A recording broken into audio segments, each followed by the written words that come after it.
Ika-4 na kabanata. Pagkatapos doon, si Jesus ay dinala ng Espiritu sa ilang upang tuksuhin ng Diablo. Siya ay nag-ayuno sa loob ng 40 araw at 40 gabi, kaya't siya ay nagutom. Dumating ang manunukso at sinabi sa kanya, Kung ikaw ang anak ng Diyos, gawin mong tinapay ang mga batong ito. Ngunit sumagot si Jesus, Nasusulat, hindi sa tinapay lamang nabubuhay ang tao, kundi sa bawat salitang nagmumula sa bibig ng Diyos. Pagkatapos nito, dinala siya ng Diablo sa Jerusalem at pinatayo sa taluktok ng templo. Sinabi nito sa kanya, Kung ikaw ang anak ng Diyos, magpatihulog ka, sapagkat nasusulat, itatagubilin kanya sa kanyang mga anghel at aalalayan kanila sa kanilang mga kamay upang hindi ka matisod sa bato.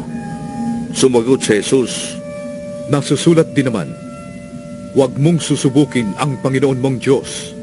Pagkatapos, dinala siya ng Diablo sa isang napakataas na bundok at ipinakita sa kanya ang lahat ng kaharian sa daigdig at ang kaningningan ng mga ito.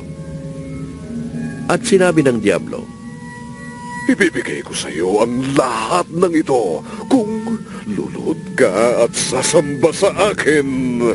Sumagot si Jesus, Lumayas ka, Satanas, sapagkat nasusulat, ang Panginoon mong Diyos ang siya mong sasambahin at siya lamang ang iyong paglilingkuran. Pagkatapos, iniwan siya ng Diablo. Dumating ang mga anghel at naglingkod sa kanya. Nang mabalitaan ni Jesus na ibinilanggo si Juan, bumalik siya sa Galilea. Ngunit hindi na siya sa Nazaret na nirahan, kundi sa bayan ng Capernaum, na nasa baybayin ng lawa ng Galilea, na sakop ng Zabulon at Neftali. Sa gayon, natupad ang sinabi ni Propeta Isaias, Lupain ng Zabulon at lupain ng Neftali, daan ang papunta sa lawa sa ibayan ng Jordan, Galilea ng mga hentil. Ang mga taong nasa kadiliman ay nakakita ng maliwanag na ilaw. Sa mga nakatira sa lilim ng kamatayan ay sumikat ang liwanag. Magmula noon ay nangaral na si Jesus. Sinasabi niya, Pagsisihan ninyo at talikdan ang inyong mga kasalanan, sapagkat malapit nang maghari ang Diyos. minsan, naglalakad si Jesus sa tabi ng lawa ng Galilea.